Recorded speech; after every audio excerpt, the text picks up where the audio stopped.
Hello नमस्ते राधे राधे। सुबह उठते बनाना ब्लॉग देख लो गाइस। ब्लॉग मैथी दाने का पानी पी के आया हूँ अभी। मैथी दाने का पानी पी के आया हूँ। अब मिक्स पाउडर पानी के साथ ले रहा हूँ। देख लो ये है मिक्स पाउडर। ये देखो देख लो ये मिक्स पाउडर है।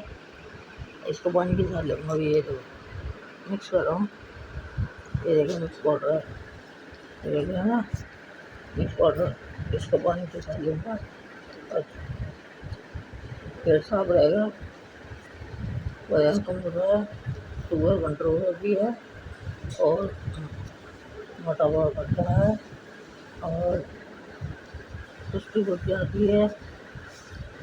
देख लो गाइस ये है मिक्स पाउडर।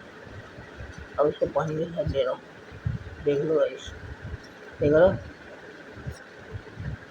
देख लो देख लो।